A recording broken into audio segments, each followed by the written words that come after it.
Hey guys, this is Kirop speaking, and today we are going to do something a little different. A good old-fashioned tier list. A tier list of the new skill tree in Potioncraft Enchanted Garden 2.0.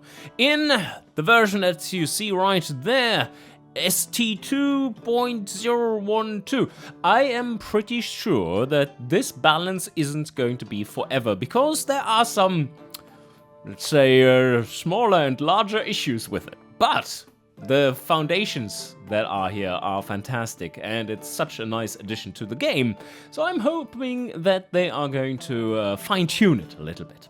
And speaking of that, I'm going to make a separate video that is going into a lot of detail regarding balance, as well as how to potentially fix it from a game developer's perspective, as I'm a game designer. So let's get into it by just loading my final save, which I have respec'd into making it have all the skills unlocked. And not only unlocked, but also filled up. Anyway, I think we get started right there. And as you are seeing here, hopefully, if I hit the button, yes, the button. Look at this, I come prepared. What you're seeing is me in Photoshop as well as in Potioncraft itself. So we can tooltip everything, of course, to just make sure that we understand things. And then also color code them with a little bit of a tier list, of course. But how is this going to work? I think we're just going to go through the trees one by one and highlight some of the balance situation for the various skills, when they're useful, in what situations they're useful, or absolute garbage. Let us start out with the Alchemy tree, because it is the smallest of them all. And first up, of course, let's get a bit of an overview. We have our bulk brewing skill sitting right there, which is one of the mainstays of the whole playthrough. Everything is building on top of it, and you basically can't be without. It is the key to being super efficient with the few ingredients that you have. Of course, it is less of an issue in the lowest of difficulties if you're just playing a chill mode. But anywhere else, this is basically how you make loads of potions to sell to merchants as well to customers. Other than that, we do have the alchemical practice here, which gives you experience points or spawns new books on the map, which you can grab for some XP, and then the precious residue, which turns them into golden books.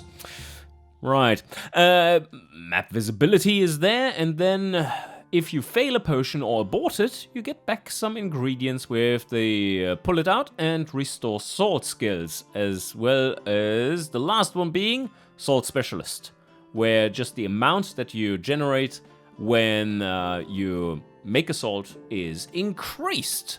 Alright, how do we rate them and why?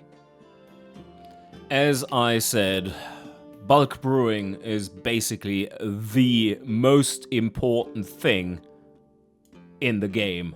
In higher difficulties, absolutely, and in classic, definitely extremely helpful as well. Not much of a question about it. Then I would say the extra experience can be nice at the start of the game for some quicker leveling, but you tend to be limited in terms of progression by what merchants are being shown up instead of having the skills. But still, more skills can be nice. It is good to have at the start level in a few of these while you're still building your potions and making your recipes. I give this a C tier. Could be a bit more nuanced, that you put in a few points there, which definitely can be worth it. And then the question comes, should I expand into the golden books? And the answer is, oh hell no.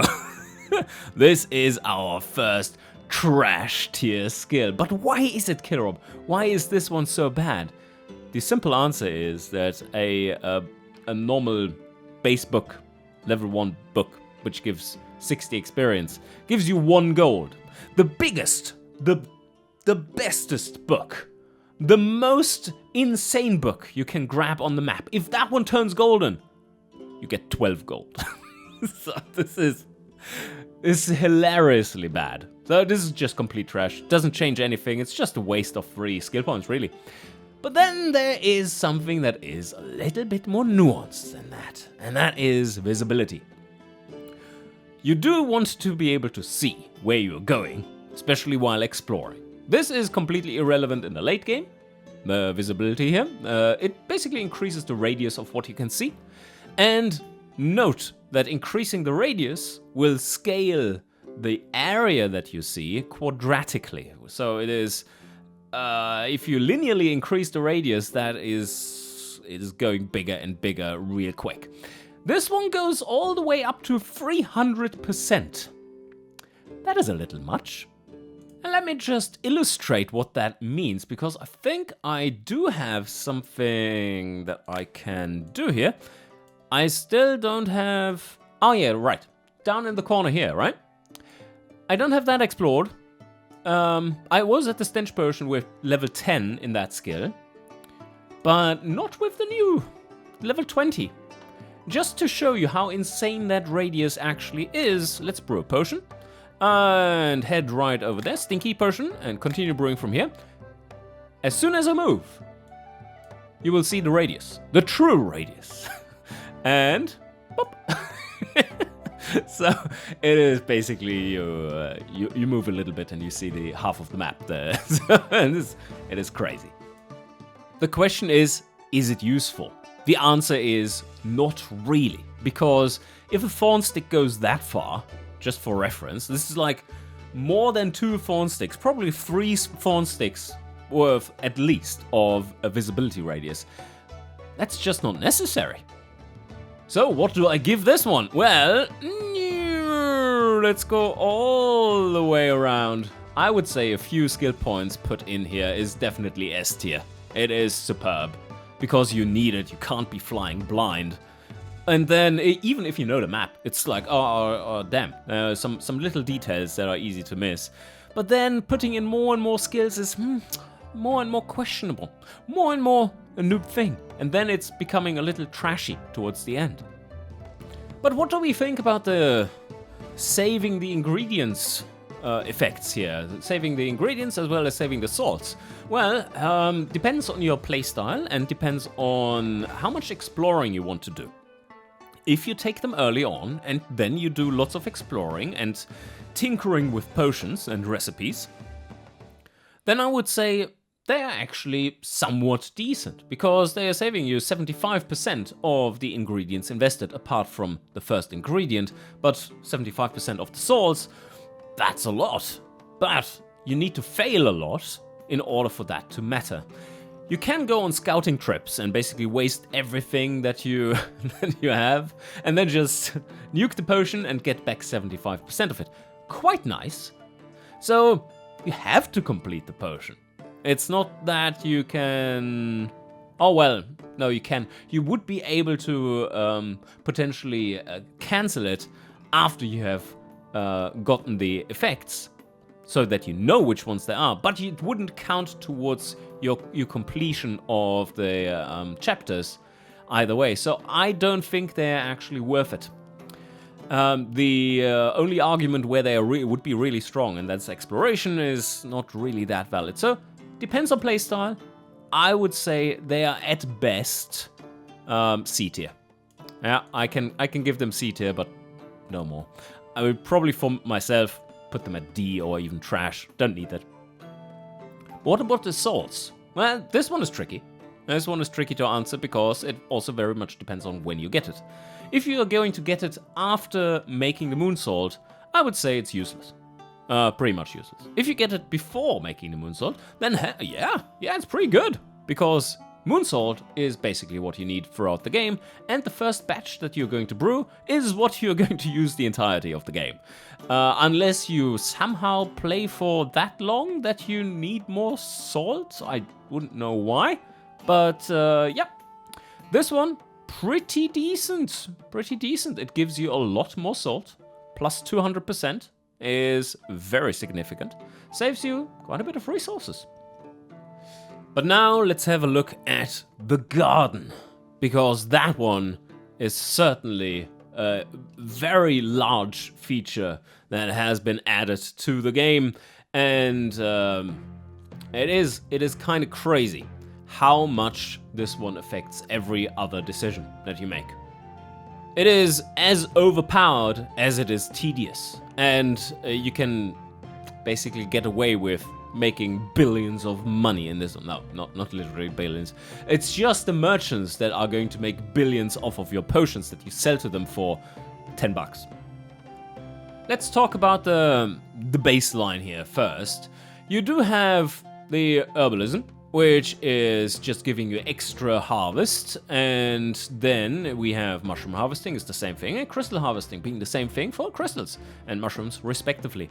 We also have the overgrown harvesting choices here. There, overgrown crystal, and where is the overgrown mushroom? There. And we do have the herbal care, which basically amps up your harvests to always be overgrown, which then gives you extra ingredients. How do we rate them?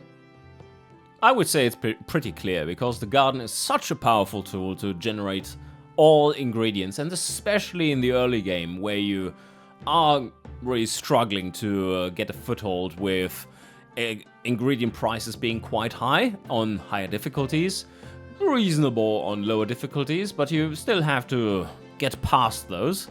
That there's basically no way around them, I would say. So it is definitely for the growing portion of them is straight up S tier, because you have some pre-planted in your garden. You will have instant use for that, and that just makes them excellent. Well, and as soon as you get to the crystals themselves, the same applies there. But then, interestingly enough, this is just an A tier. How come? Well, for crystals, I would say the issue is that you get too many. They are so abundant if you use stone skin potions that basically you don't really need that many ever. And that means it's great. It's fantastic that you get one extra, but are you really using it? It's very good value for one skill, but come on. Like, who needs 340 fire citron? For the wildly overgrown effect, I think it is fair to say that putting 4 skills into that is quite expensive, but at the same time, you kind of want it. You definitely kind of want it, because that is extra ingredients that happen. It is guaranteed at that point. If you put 4 skill points in, it's 100% overgrowth chance, and these are definitely very powerful that way.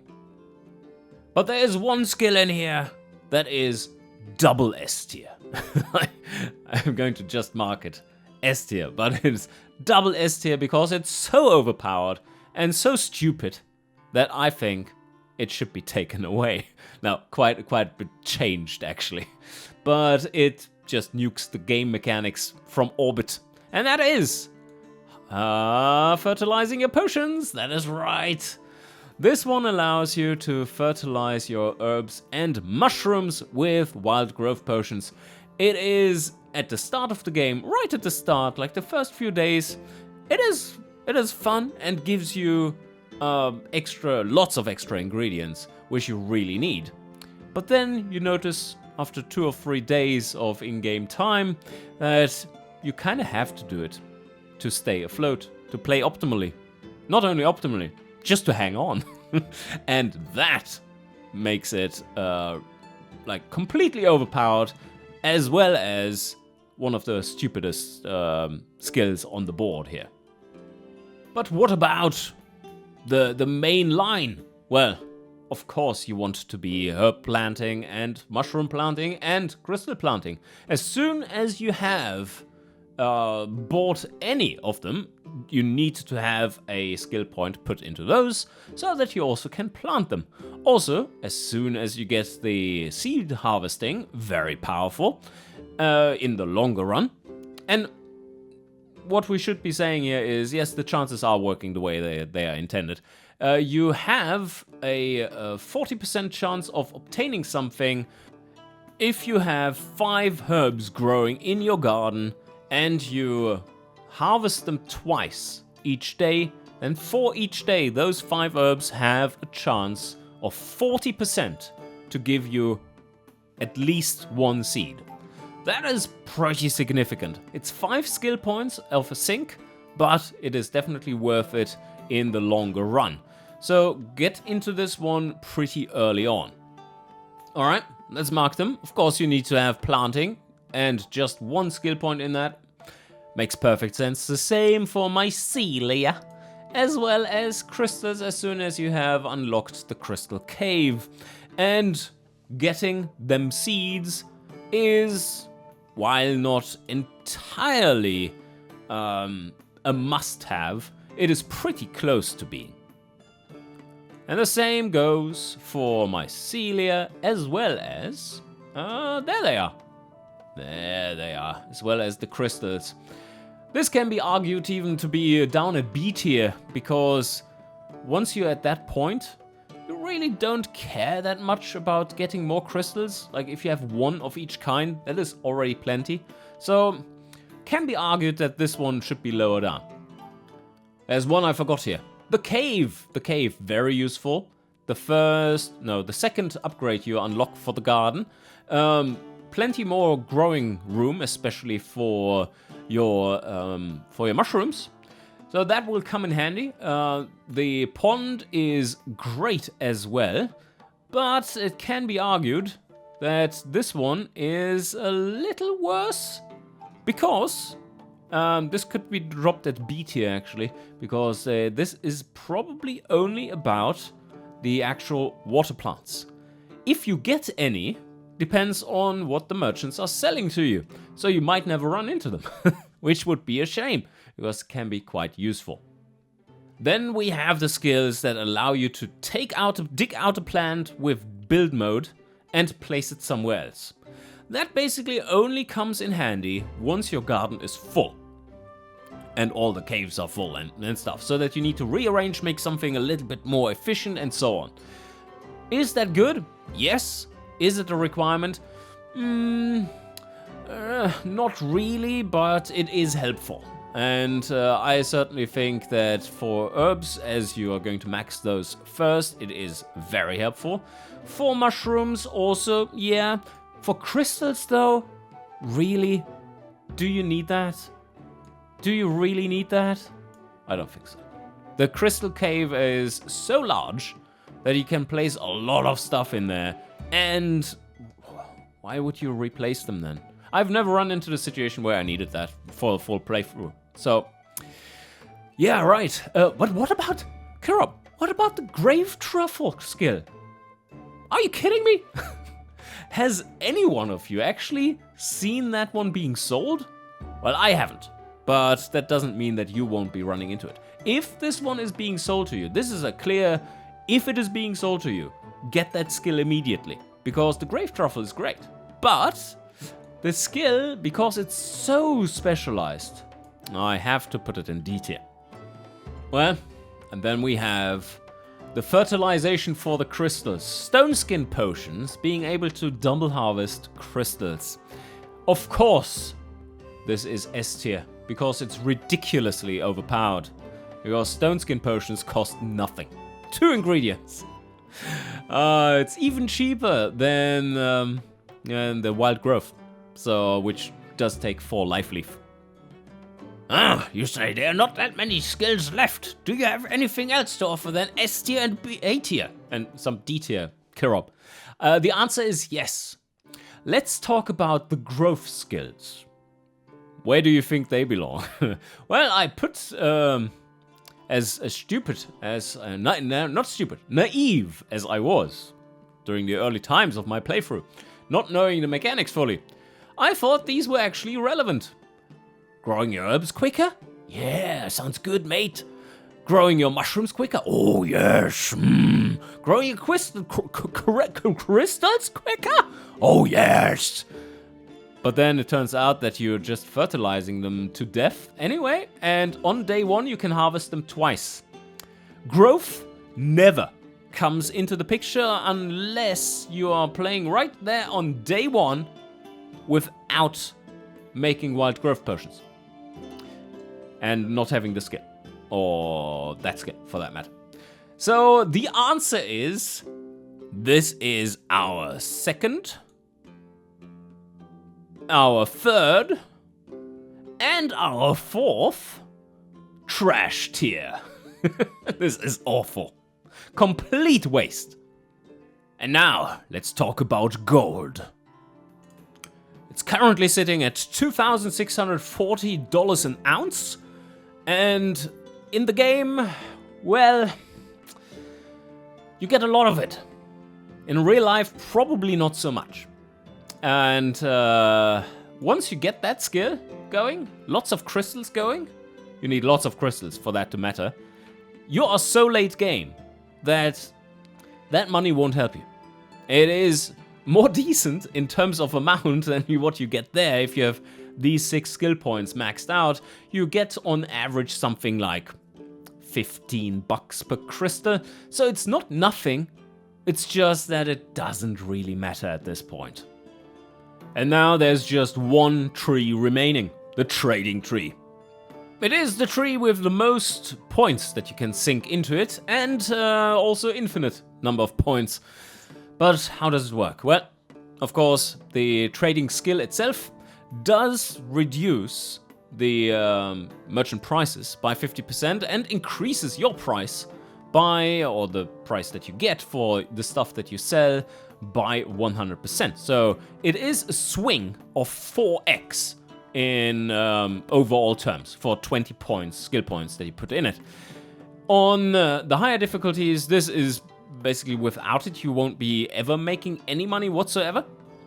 And on classic difficulty, it will be, you will be swimming in money and can just buy whatever you like if you are fully maxing this out. This is very important. Also, it unlocks a load of other things in here, which are also extremely important. So, trading is the hub of everything, and extremely, extremely good. Then we have the haggling side up on top, and we have the merchants over here, and then we have some reputation stuff here for the potions, as well as with the charisma, which makes it such that if you send away customers, that you don't get a reputation hit. And then we have some little bonuses here for getting better prices for potions, as well as more customers per day. And what else is there? Well, just making more money, of course. And this one, Irrepressible Seller. Is this the best skill ever, you ask? It gives you more chances to offer potions to people. And the answer is, of course, let's start with the weird one, right?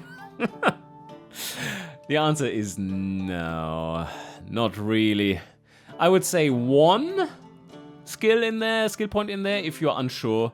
If you have reading comprehension issues, then 2 might be okay. 3 if you are a dum-dum, and otherwise this is utter garbage. So let's put it like this. Trading, we said, this was the mainstay, right? So obviously S tier, because a 4x swing in your profit margin is crazy. Although it does cost 20 skill points to max out, which does hurt a lot, because that could be 20 skill points put into your garden. Yeah, but you'll see the benefits of this one really soon as well. And if you're playing in Classic, you don't even need the garden, really, to to get started, because the merchants will be selling a lot of stuff to you. Well, let's talk about haggling, because that is important, isn't it? This one here, absolute brilliant S tier. Usually when you select to haggle, by default, the amount of reputation you gain for that potion sale is reduced by 1. This one makes it such that it is not being reduced by 1 if you don't miss any of your haggles. and or any of the haggle hits on the various fields. And because, of course, you don't miss them, do you? I mean, come on. So if you miss them, then this one isn't as good. But I would assume that on medium haggling, you're probably pretty good at it, and this one really gets you lots and lots of extra reputation for just one skill point. You could say the same thing for this one. Because, well, you get extra reputation for any potion that is level 2 or higher. I take that, right? Why is it just A tier then, Killerob? Well, this one unlocks a lot of important things, and this one doesn't, but it's really nice to have. Also, reputation gain at the start of the game is not really a limiting factor. So because this one only becomes relevant towards the end of the game, as does this one, I both give them an A tier, and this one is for level 1 potions. In the late game, some people are asking for weak potions, which are of course a little stupid often. It's a delicate matter, you know, and that delicate matter of course gives you less reputation, which is weird, but anyway, I call it C tier because this is very much this is going to happen. It is going to give you a few reputation points over the course of a long run, but it's nothing major. No, it's decent. Speaking of lots of reputation points though, this one here is fantastic all the way through. It is giving you, well, you will have to send away customers, especially on higher difficulty levels. On lower difficulty level, I would say this one isn't as important because you're on average not going to send away as many customers. But once you have those very high and hard requirements on the potions, this one is great on the higher popularity levels, and basically means that you can progress towards a popularity level of 15 a lot easier. And now let's dive into the haggling side branch, because there are some interesting skills in here, as there are, of course, the haggling over complex topics and extremely complex topics. The higher difficulty modes, which are spawning smaller fields on average, as well as making the cursor go faster, which unfortunately is rendering at a very low frame rate, which makes this artificially difficult. But there are ways of mitigating this, and a lot. Mitigating it a lot. Snail's pace, unhurried haggling, is basically making at max level, making the extremely complex topics one as fast as medium haggling. That's the standard one that you will use every time basically, unless you're swimming in money of course. And then another one that is just really nice to have is because it shortens the time that you are haggling. Haggling is not really difficult if it's at the correct speed and you're not getting screwed over, of course. But the fall of the scale being slowed down by up to 60%, pretty solid. That makes haggling times quite a bit quicker. And this one, in case you are the type that misses from time to time, this one will be great, as it reduces that effect by 80%. So only 20% of that is remaining. That is huge. So how do we value them? I would say getting another haggling difficulty, definitely a good choice, if you go into that, right? If you snail it down. Going all the way up to the extremely complex topics does require a little bit extra, and I would say that either you can handle it, I can't, but either you can handle it or you need to max this one as well. And then there are the nice to haves, which really help out a little bit, but there are 7 skill points that you don't have placed in any other thing that is A tier or S tier usefulness. What about the little bonus that you get from this nice skill down here? Well, it's quite nice. It's a good to have. It's just a few percentage points here and there, and towards the late game, it actually makes you a decent amount of money, especially if you combine it with the extra customers. that, well, 10 customers a day will mean, and if you can serve them, of course. If you just send them away, you won't be receiving the bonus. Or, well, not for that person at least. But having a constant, let's call it 16 to 20% bonus to your potion sales is pretty good. It is a little bit similar to this one, as that one is just straight up giving you more money. At level 5, it is 25%, so you can see how they are kind of comparable in size. And this one also unlocks, of course, the dump. The big dump of skill points, where you put your skill points if you have only trash skills remaining, basically. So what do we make of this one? 1% extra sales price per skill point? Well, that's pretty trash, isn't it? Yeah, it's nothing great. I wouldn't take it ever unless you really have no other choice anymore.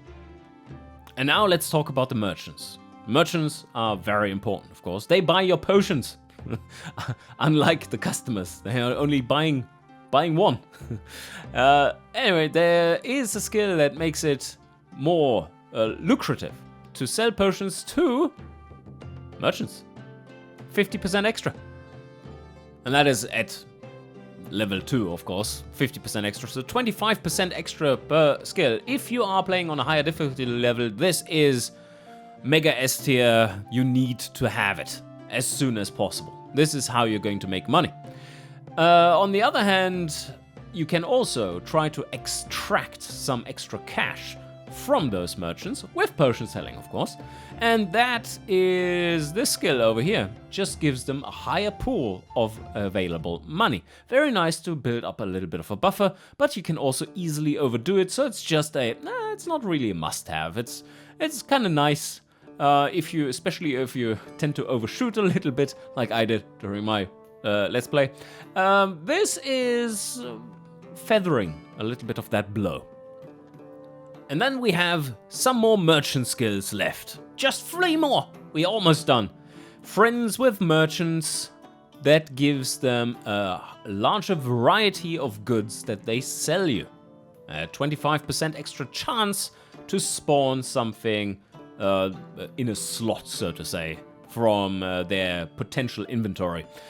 That is absolutely fantastic, because you do want to have the widest variety of goods available so that you can run into them at a reduced price in case you need them. Very good to get this one as well. It amps up the chance that some of those goods that the merchants have are going to be reduced in price. And basically it's only those reduced in price that you normally will buy. Aplenty. You are waiting for good deals, the merchants are coming by often enough, so that you can grab them when they are on sale, and this one just makes that all the way more likely. Then what about this one? Well, it is the opposite basically. It lowers the chance of goods not being increased in sales price, yes, in pricing. I have put this one at a pretty low tier.